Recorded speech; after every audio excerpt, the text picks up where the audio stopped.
All right, good morning, good afternoon, everyone. Today is Wednesday, the 20th day of March, 2013. Let's see. The results from the live trading room this morning, we had 15 ticks on crude oil, 16 ticks on soybeans. Those were the results. We traded crude, soybeans, the euro, and gold. We did not have a lot of trades this morning. The total from today, we're up $350 a contract. And that puts us at plus $3,855 per contract in the month of March. I think we're up to, 14 trading days now? 14 trading days, I believe.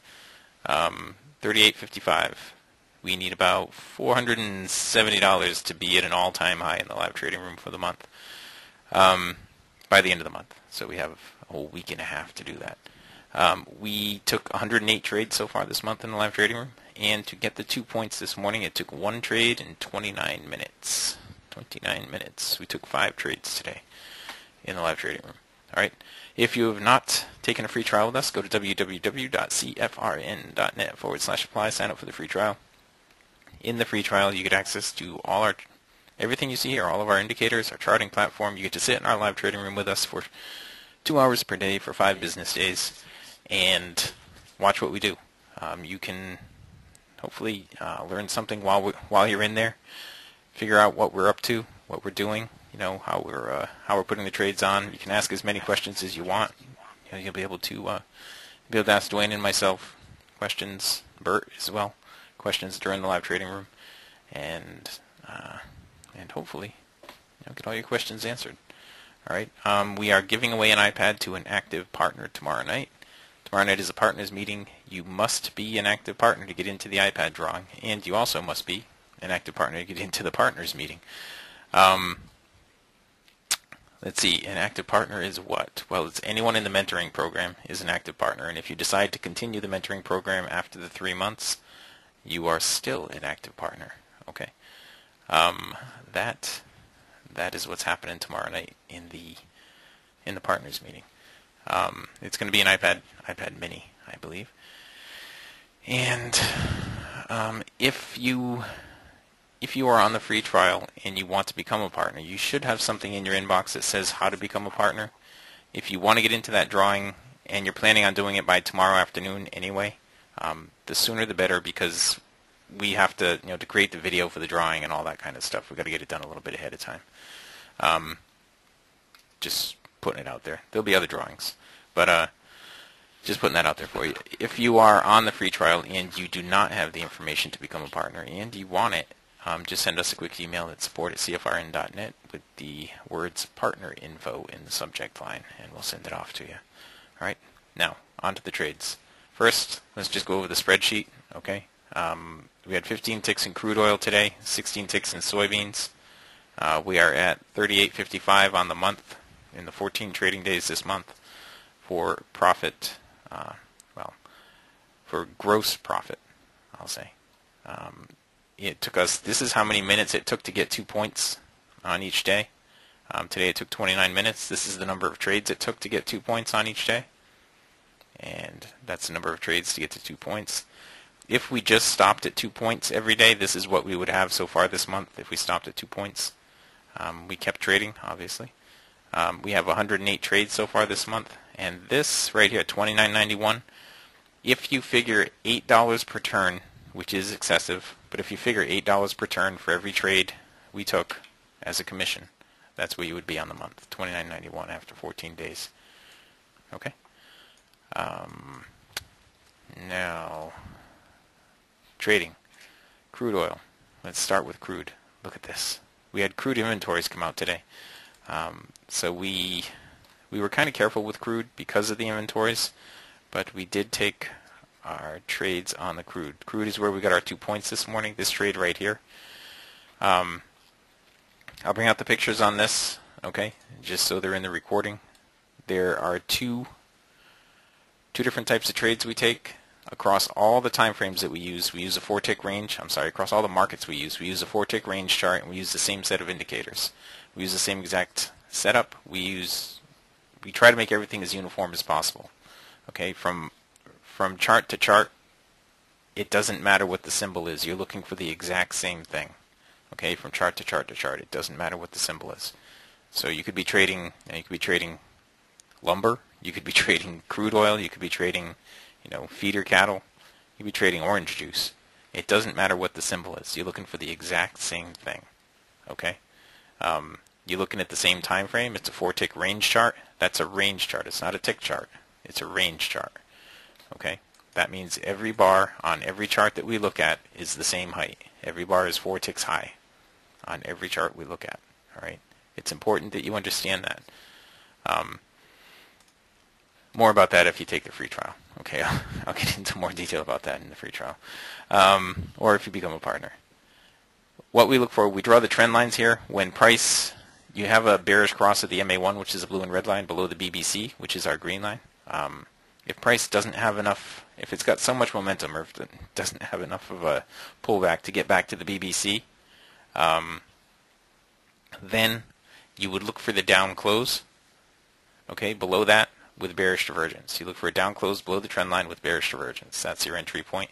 I use an 8-tick stop on every single trade that I put on. Okay, an 8-tick stop on every single trade.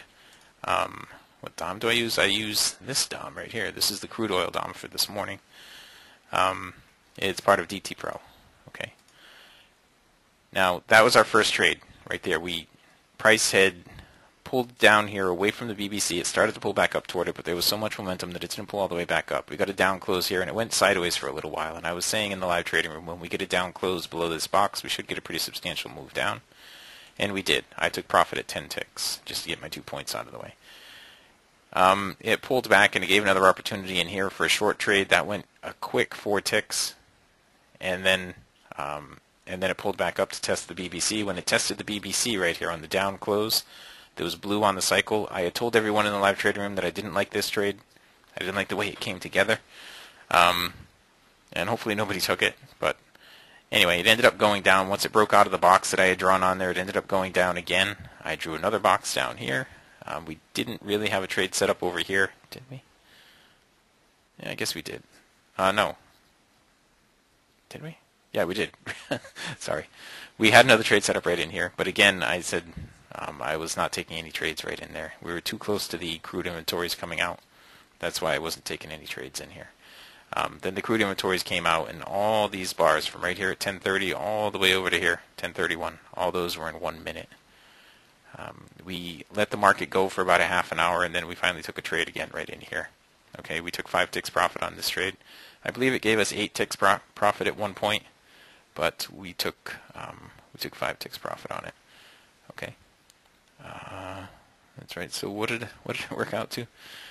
JJ says it worked out to $135 an hour if I had 14 trading days, 2 hours per day. For $3,800, it worked out to $135 an hour. That's not too bad. I'll answer that question in a minute there, Keith. Okay. Right here we had a bullish cross. Price pulled away from the BBC. Came back down. It didn't actually hit it right here, so we had to draw the trend line, look for the close above. Right there was the up close, and up it went. All right, we took 5 ticks profit on that. That was our last trade on crude oil. We didn't trade any more crude. Okay, and look at it right now. It's really, really choppy right now. All right. We didn't trade. Did we trade the Russell today? We didn't trade the Russell today at all. I'll look at the Russell with you, but we didn't trade it at all. Okay. We highlighted one area in here, and for this I will bring up the other picture. Okay. Let me do this. Here we go. With this, there's 4 steps. One is the MA1 crosses over the BBC, just like the other one, the other trade. Right? The MA1 crosses over the BBC. 2 is price pulls away, just like the other one, price pulls away. 3 is price actually pulls back and touches the BBC, like it did right here. Okay, and then closes in the direction of the cross, so an up close. And 4 is you have divergence down here, and the cycle is blue, like this right here. Divergence and blue cycle. So the trade was on the up close right here. Okay, I didn't take this trade because we had lower highs and higher lows, so I wasn't trading the Russell in here. It was messy all day. All day the Russell was. Gold was too. All right, so I'll jump into gold right now. We took 1 trade on gold this afternoon. and it was a break-even trade. All right, but gold was pretty messy all the way in. All the way in right here, all the way through all this stuff. Gold was just, right here at the beginning of the day, right at the open. If you took either one of these trades, you would have had to have taken a break-even once this got to +4 ticks here. If you took this one, you stopped out. If you took this one and didn't move your stop, you stopped out again. But I was not trading gold in here because you see I had drawn in these trend lines, and I wanted to see price get outside those trend lines. Once it finally got outside it here on the top, I was thinking we might have an opportunity on the long side, but then it dropped right back through it. Came up into the middle of these trend lines again, and then gave an opportunity on the downside. Now this big move down right here was an opportunity to trade, but I wasn't looking to trade it. All right, I really wanted to see some trending start happening on the gold. We dropped down below there, and we started to move up, and it looked to be trending in here, so I took a long trade over here. All right, I got long right here on the up close. I actually waited. The normal entry would have been right here, this up close, right here on this bar at 1606.6, but because gold had been so messy all day, I wanted to have a further confirmation with another up close above the MA1. I did get into that trade. It gave about 5 or 6 ticks, and then it came back and stopped me out at break even. It did end up going up, but I just was not in the trade. I wasn't terribly interested in trading gold today. It just didn't start out well, and it didn't trade well most of the day. All right, I'm sure it's got a lot to do with the FOMC stuff that's coming up here in a couple hours. So right here would be an opportunity to short the gold. There's not that much room between the BBC, between the green line and the cycle. Okay, so it's not even a very nice looking short trade right there. All right, so that was it on gold. On the NQ, I didn't take any trades on the NQ. It's all the same stuff though. You look bullish cross, tested the BBC up close. Tested the BBC up close with bullish divergence, bullish divergence. It's all the same thing over and over and over. Right here, there's an entry on the long side. Right here. Okay. If we jump over here to the ES, there was one trade right in here. I had circled it at the wrong time.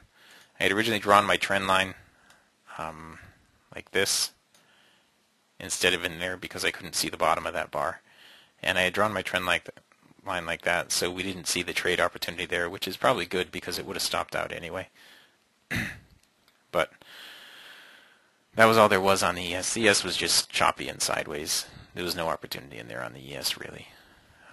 I wasn't looking for anything. Over here on the NQ, we got the up close. The entry would be right here at 92 and a quarter. What you want to see is the green line turn up and work its way up into the cycle. All right. Again, these markets are really slow, really choppy right now. Okay, I may have been overly cautious today, but at the end of the day, I was up $350 a contract on 5 trades. We took a trade over here on the euro this morning. You see, we had the trend line drawn in. We had the down close below the trend line with the bearish divergence. We got short in here, and we watched it come down here. We moved our stop to break even, and it took forever for these 3 bars to create right here. It took forever for that to happen, and finally it stopped me out at break even. It moved up a little bit, then it moved down a little bit, and it's just been the same type of chop all day. I think they're waiting to see what comes out of this FOMC stuff as well. All right. I know they got their own problems over there, but they're still waiting to see what our problems are like over here. Soybeans. Soybeans was the big winner of the day. I took one trade on soybeans. When I was recording the morning session, I actually was describing this trade as it was happening. And so I had put a buy stop in above this candle, okay, because I wanted to get into this trade. I had a feeling that this was going to be an explosive trade right here on the soybeans, and I really wanted to be in the trade, so I put a buy stop in right there. Now, why did I know to put a buy stop in? Well, because it's a 4-tick range, and I figured that this was going to be the low of this bar, and as long as that was the low, I knew that that was going to be the high. So I could put a buy stop in right there. What we were anticipating, you have the bullish cross. Let's go back to that picture. 4 steps, right? Step 1, the MA1 crosses over the BBC. Step 2, it pulls back down and tests it. Uh-oh, we didn't get step 2. All right, well then we're going to go to the other picture. Step 2 is it attempts to pull back down to test it. Hang on, I'm looking over here to get the other picture up here. It attempts to pull back down and test it. But it didn't actually pull all the way down to the BBC, so I had to draw a trend line on there. When I drew the trend line, we had the nice bullish divergence down here, and I was just looking for the up close on this bar. After I drew that trend line, I was just looking for the up close on that bar. We got the up close, it dropped me right in the trade, and it went up really quickly. It went up to plus 16 ticks. That's right there, plus 16 ticks on the soybeans. And that was actually the big one of the day. That's $200 a contract right there, and it took a couple of minutes. We filmed the whole thing as it happened this morning. You know, what we're trying to do now for everybody. You know, I know a few weeks back we sent out an email about folks who have a day job who want to be able to learn this stuff, but they can't make it to the live trading room. What we're doing is recording our live trading room, and we're making it available to folks who become partners who still want to see what's going on in the live trading room, but they can't be there at that time. So we're recording the live trading room, and we're putting it in an area where partners can go out and look at it. Active partners can go out and look at it. Okay, you have to be an active partner. All right. That was our morning. Okay, we didn't do anything on natural gas today. Natural gas, the last time I looked, it was really choppy, but it looks like it must have broken out of it. Yeah, this is what it looked like the last time I looked at it. So I had no interest in trading natural gas. And now it's still messy. Okay, still pretty messy in there right now. All right. That is what our morning was like. Now let me just go through the questions here. John, you would ask what trading DOM I use. I use the DOM that comes with DT Pro. All right, I use DT Pro and I use the DOM within that. What's the minimum account size to trade your system was the question. Hang on. The minimum account size to trade our system. If you trade every single market that I trade, the margins for like gold, that's the highest margin that we have. So the margins for gold are higher than anything else that we trade. Let me tell you exactly what the current margin is on gold. Hang on a second. It's 50% of initial, and initial on gold right now is, hold on, let me get to it. Initial is 59.40, so it's 59.40 divided by 2. 29.70 is the initial margin. Is the margin you're going to need to trade a gold contract. That's to trade one gold contract. So I would say you would need, $5,000 or $6,000 to open the account to trade every single thing that I trade. I would recommend you have a little more if you can, but to trade every single thing that I trade, the highest margin that there would have been $29.70 for day trading margins. Okay. John, let me be clear. You trade 2 hours a day from the opening to the first 2 hours, 8:30 to 10:30 Central Time. Yes, that is correct. 8:30 to 10:30 Central Time, or 9:30 to 11:30 my time. Are my screenshots shown in the partners area? I can send them to you, Kyle. When do I decide to use a stop rather than limit to get in? I don't normally do that, Anthony. I just did it today because I really wanted to be in that soybean trade, and I was doing teaching, but I really wanted to get into the soybean trade. All right, the time was winding down in the live trading room this morning, and I wanted to get more than I had in the live trading room, so I really wanted to be in that trade. Okay, and yeah, right now, Kyle, yes, it is lower highs and higher lows on the beans. Right now, the beans are a little choppy. There is a trade on the downside right here, if you wanted to. There's a short trade on the soybeans, but it is choppy in here right now. Let me see. I just want to scroll up and see if I answered every question. JJ, you had said, so it's $135 an hour. Yes, Jeff. $135 an hour for 2 hours per day. That's $135 an hour per contract. How nice is it if you want to double your pay, you just add another contract? If you want to go from $135 an hour, which is what? That's $270,000 a year, is that right? Or 200? Yeah, $270,000 a year. If you want to double that and bump it up to $540,000 a year, you just double your contracts. That's okay. I just got to say it's not as simple as that, but that's what it works out so far for this month. Okay. let's see, and then Frank and Jeff. Joe, okay. I think I got all the questions answered. If anybody else has any questions, you can email us at support@cfrn.net. I'd be happy to answer your questions. Everybody that was in the live trading room this morning, you also have my phone number. You can just give me a call if you want to. And that's it. That's it. We're gonna raffle off another iPad tomorrow, iPad Mini, and you have to be an active partner. So if you are in here and you are a partner and you're thinking about becoming active again, send us an email so we can send you the link so you can get activated again. And yes, Anthony, I did say that. And yeah, the question was, did I say that I would go over how to get into the longer moves in the partners meeting?